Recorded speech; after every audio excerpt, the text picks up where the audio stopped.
पत्रकारों पर हमले और प्रधानमंत्री पर अभद्र टिप्पणियों के विरोध में एबीवीपी का विशाल मार्च। पत्रकारों के ऊपर हमले और प्रधानमंत्री के खिलाफ अभद्र टिप्पणियों के विभिन्न मुद्दों के विरोध में अखिल भारतीय विद्यार्थी परिषद ने मंगलवार को एक विशाल विरोध मार्च का आयोजन किया। राष्ट्रीय स्वयंसेवक संघ के छात्र संगठन एबीवीपी के नेतृत्व में यह मार्च दोपहर करीब 1 बजे हावड़ा स्टेशन के निकट से शुरू हुआ। बैनर, प्लेकार्ड और फेस्टून के साथ नारे लगाते हुए मार्च हावड़ा ब्रिज पार कर धर्मतला की ओर बढ़ा, जहां विभिन्न जिलों से आए एबीवीपी कार्यकर्ताओं के साथ इनका संयुक्त समागम होना निर्धारित है।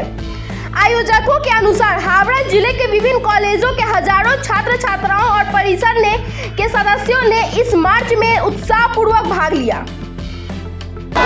আপনারা যন্ত্র মন্ত্র যারা দেখলেন, যে ছাত্রদের নাম করে যারা টুকরে গ্যাং, কাশ্মীর ভাঙে আজাদি, মৌলবাদী জামাতি তারা মিলে দেশটাকে অশান্ত করার চেষ্টা করেছিল, আজ আমরা পথে নেমেছি তার বিরুদ্ধে এবং সেই টুকরে গ্যাংকে বুঝিয়ে দিতে চাই যে রাষ্ট্রভক্তরা এখনো বেঁচে আছে।